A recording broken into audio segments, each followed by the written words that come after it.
Hey, what's up guys? Nate here from Protoculture. Welcome back to another Sonic Academy video, and today we're going to be talking about mixing with AI. Now there's been a number of advancements and some really great plugins to come out with AI assisted features in them. We're going to be taking a look at two of the best and I guess most popular as well, Sonable Smart Bundle as well as iZotope's Neutron Bundle. Let's dive in, we're going to check this out.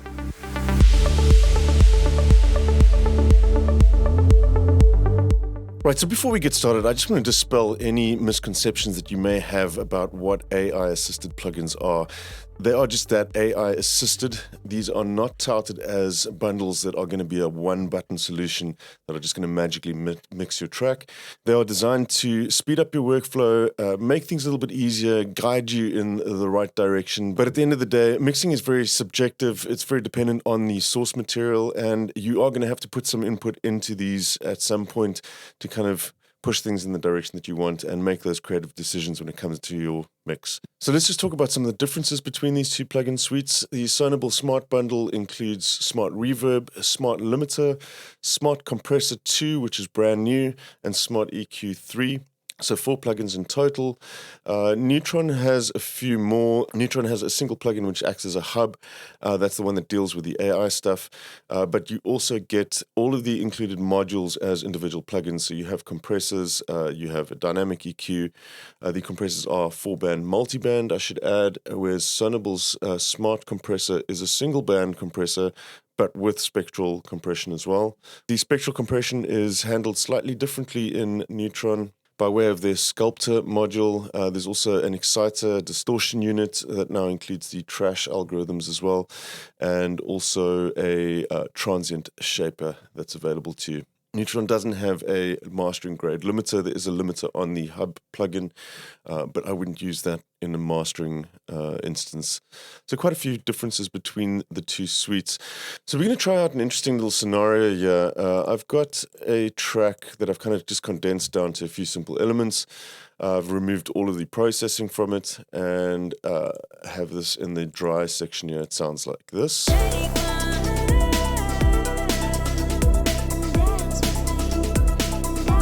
Included a sort of random vocal sample in there as well, so we can see what happens with vocals. Then I've duplicated this into 2 other groups. On the iZotope Neutron group, I've got all these elements exactly the same as there. However, we've inserted an instance of Neutron on each of these channels. We've done the analysis, the AI analysis, and some of the cases Neutron picks the right thing here, but I've had to manually go and do about 50% of them because it mismatched the source material. But we've used as close as what we can get to what the source material is so that it's picking up the right sort of characteristics of the sounds. We've hit the AI, the learn button, and we're leaving just at the default, and I have turned off the distortion because we can't compare the distortion between the two, and that's it.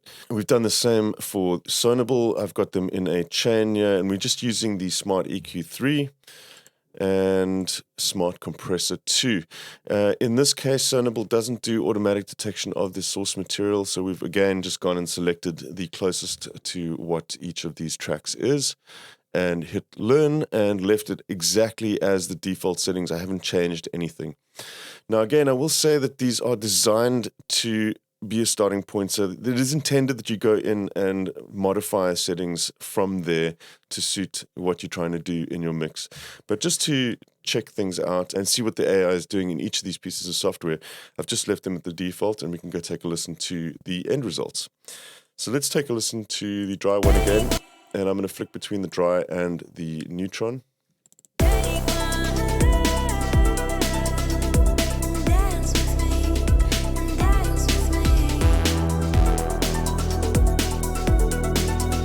Neutron again.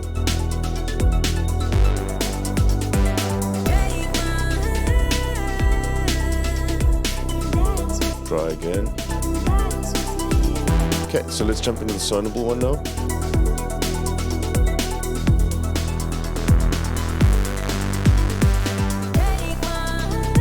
And dry. Sonable. Let's go back to Neutron.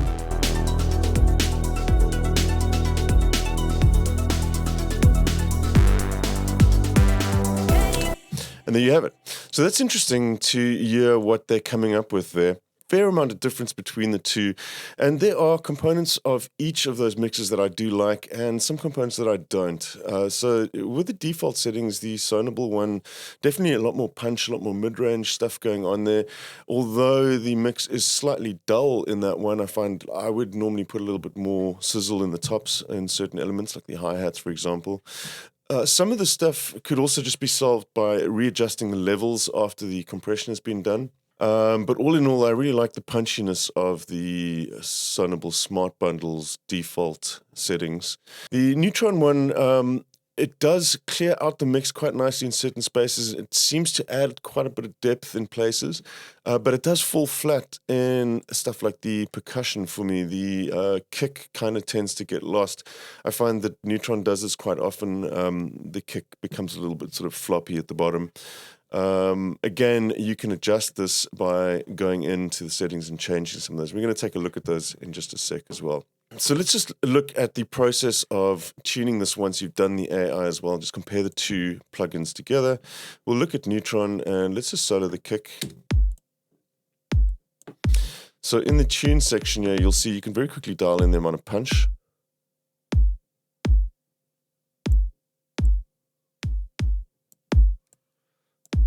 So a little bit of the punch helps, but in this case, I'm not really feeling this sculptor preset here, this tone match.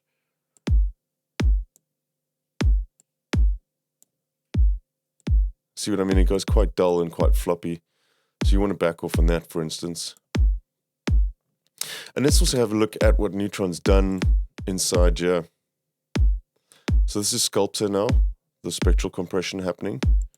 This is the EQ it's done. I'm okay with the EQ for the most part. This is something I do quite often, this sort of 150, 160 hertz cut. I might have done slightly less there, but I can see it's grabbing a peak. And then it's bringing out some of the presence of the kick as well. Now this is something that Neutron does a lot. I'm not sure why it always adds in this compressor. See, gentle compression and a kick like that for me is better. I'm not quite sure why it's bringing out, this is the punch component. Okay, so quite often when you don't dial in the punch, this compressor will end up doing nothing. But in this case, because we've dialed up the punch by a little bit, it's actually set this from a normal compressor now to this punch mode, which kind of acts like the transient shaper in this case. So that does seem to be actually doing what it's supposed to do there. And then obviously we've turned the exciter off. So you can see this is now really why you want to get plugins like this. You can see how quickly it is to just tune something without really diving into too many of the actual settings here. But I want to just look at Sonable now, because Sonable for me, this is where this really shines. Now, this is not a bad looking plugin, Neutron.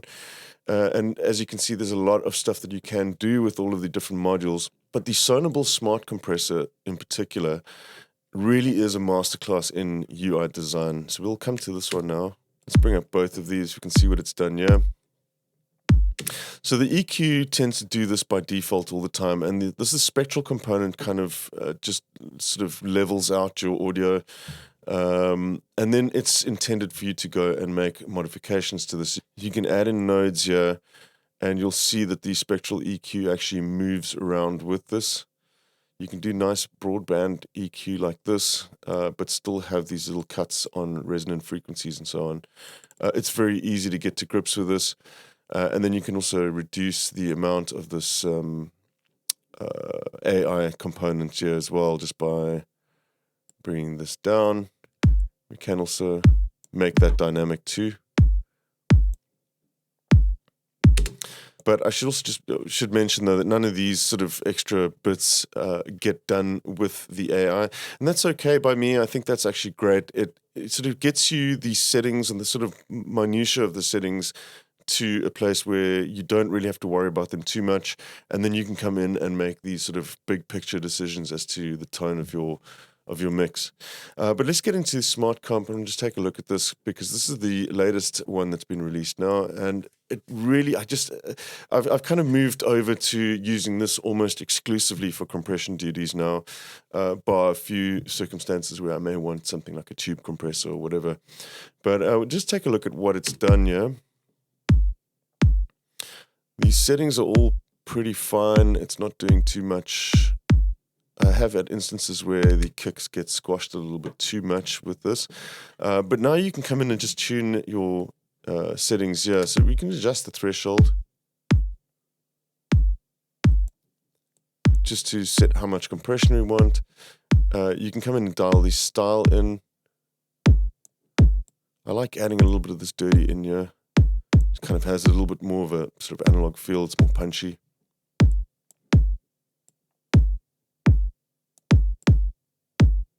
Dial in your spectral compression.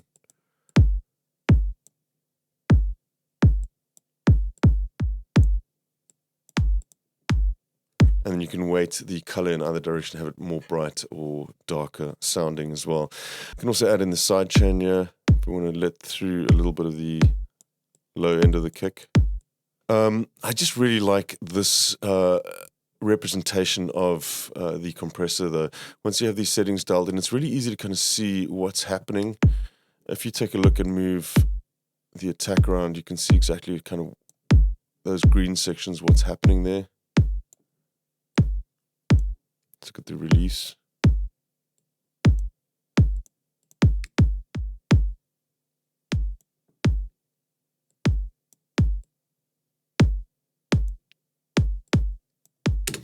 And there's a couple of other really cool features as well, like this input writing. Again, doesn't get put on automatically, so you need to do that if you want that to be active in this channel. But this will basically gain stage the plugin automatically before the audio comes into the compressor, so that it's always hitting at the correct spot for this compressor in particular. And then it auto gains the output again on the other side, so that you don't get a difference between your input and your output. So really, really nice plugin this. And I just find this one for me, whereas the Neutron kind of does a little bit more as far as the AI is concerned, actually fine-tuning this one is just so much nicer to work with. I love this sort of single plugin interface, and everything is really, really easy to get to grips with. Very descriptive, very intuitive to use, and the compressor sounds great. I also find the Sonable stuff for me is a little bit more transparent as well when it needs to be. You can go and dial in the style, make it a little bit more punchy, a little bit more apparent, the compression. But overall, this just works so well on so much material. Let's maybe just take a look at one or two other elements. Let's check out what Neutron's done with our vocals. Take my hand. I probably won't be dialing in punch and stuff here. This one actually does still have the distortion on. I do like this ability to adjust the width as well. And dance with me. And let's take a look at the actual settings. So here's Sculptor. Take my hand. And Sculptor's affected by this tone match here, And dance with me. along with the EQ too. So it's added in some top end there, a little bit of presence down on the bottom. Take my hand. And dance with me. And dance with me. See, this I don't really agree with at all. It hasn't really done any compression here, and Neutron tends to do this sometimes, where it'll add in a compressor and it doesn't really have any sort of effect. And I'm guessing this should be the punch one again, which isn't really doing anything. This vintage compressor really should be down here for me. Take my hand and dance with me, and dance with me. Now we're actually getting some compression. So it does slip up like that. It's not foolproof at all when it comes to these, but I guess the settings, some gentle compression, it's not too bad. I would have gone with something a little bit more compressed. But again, that's like I said, you have to make those decisions yourself. Let's quickly take a look at what Sonable's done, just in comparison. So Smart EQ has done a number of cuts and boosts around here. Again, this is pretty similar. It's actually boosted a little bit. That's 250 mark there, which Neutron also did. This has pulled out the mid-range, which is good as well. A lot of the energy for the vocals sits here. I personally would probably Take my hand and dance boost a little with bit here. me. You also don't need to boost that. If there is enough treble in there, you can just limit this. Take my hand and dance with me. Yeah, I would have the vocal a little bit brighter, but that's again personal preference. The Sonable, on the other hand, this is a lot closer to what I would want to do for the compression. It's a slightly higher ratio here, and it is actually doing some compression on these vocals. Slightly shorter attack time, but still nice and transparent.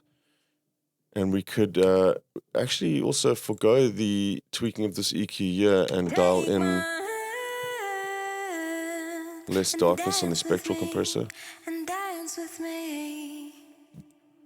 Yeah, so not bad. So all in all, I think the Sonable stuff for me kind of gets closer to where I would want to be. And I've been using both of these for a while now, both plugin suites. They both do have their merits, but I find that the Sonable ones for me get me to where I want to be a lot quicker.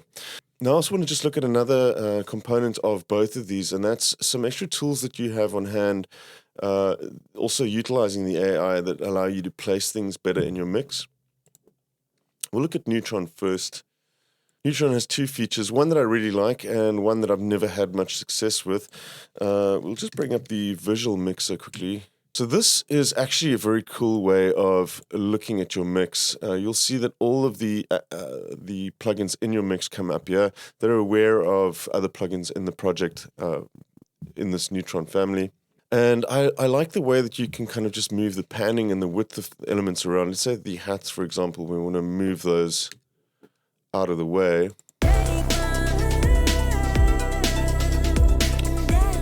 Could make those slightly wider, move them over to the side. You'll see that pan them to the right. Let's say our snare is too loud. Just bring that down. Our vocal might need to come out a little bit more. That could be a little bit wider, I guess. Our kick, we can make that mono.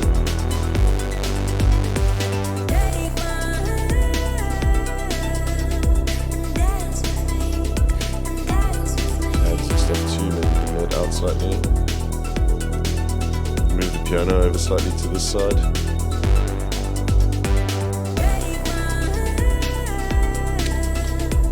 So yeah, very, very cool way of looking at your mix. It does have a mix assistant which tries to automatically set the levels for you. I have never had this work correctly for me. What I do like though is the inclusion of this new module, which is the unmask module. So what happens with this one, let's say for instance we want to just make sure that our bass is not interfering with our kick, we can sidechain that input. We're just going to go and select a sidechain input. We'll go to iZotope Neutron, select our kick, go to post, there we go. So now we're inputting the kick into the sidechain of the bass channel, and let's play this back. Let's solo the bass and the kick and dial up your unmasking.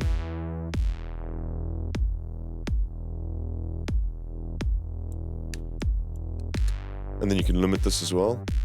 Let's say we just want these lower frequencies. Sensitivity. And your attack and release, which will be the speed.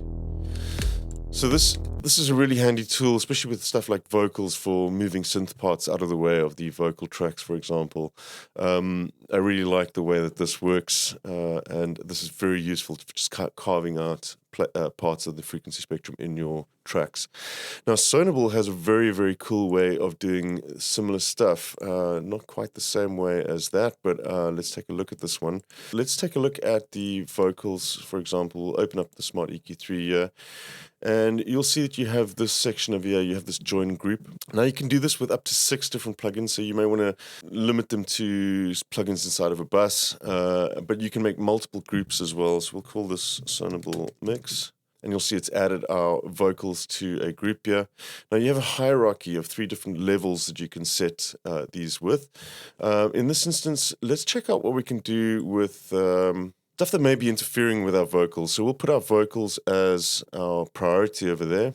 We'll take the pads and strings. We'll add this to this group as well. We'll add the pianos. The arps are going to be there too. And we'll put the bass in here as well. So we'll have the bass supporting the vocals.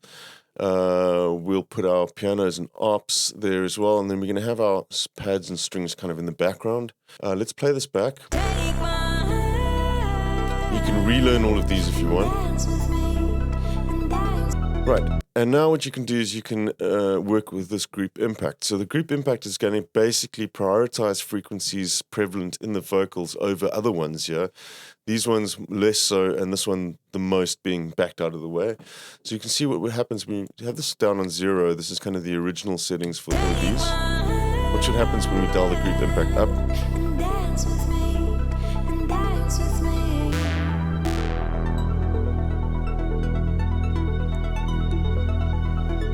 Essentially shifting more of these frequencies out of the way of the vocals, and you can see this all kind of lines up quite neatly now.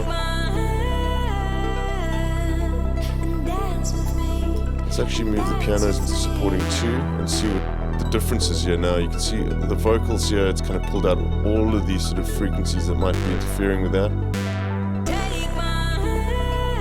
And really just kind of enhances the clarity of anything that are any of the EQs that are in this group. So some really interesting ways to assist you with getting the right space carved out for different elements in your tracks from both of these plugin suites. So to round things off, which one should you get? Now, that's a hard question because, like I said, at the end of the day, they are very different plugin suites.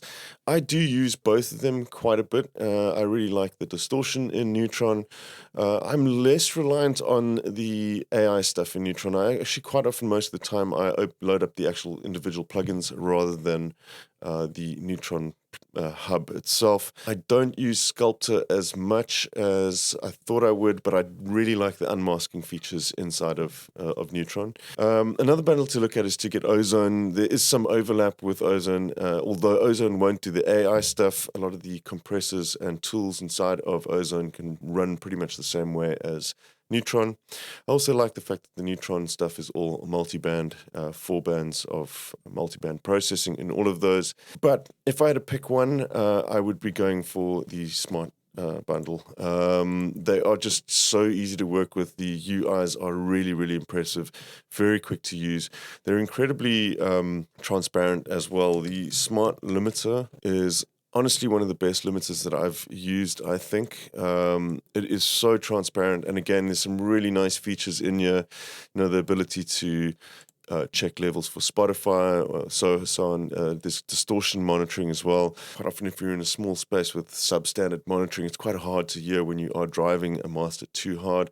As a mastering limiter, this is great. So you can pick up all that stuff visually. Again, you've got controls here to dial in saturation, style of the limiter, and this is just very easy to understand what's happening to your signal that's going into this. So having this included for me is a great extra, whereby with Neutron, you'd probably have to get Neutron and Ozone to kind of cover all that ground. Sonable also has the reverb.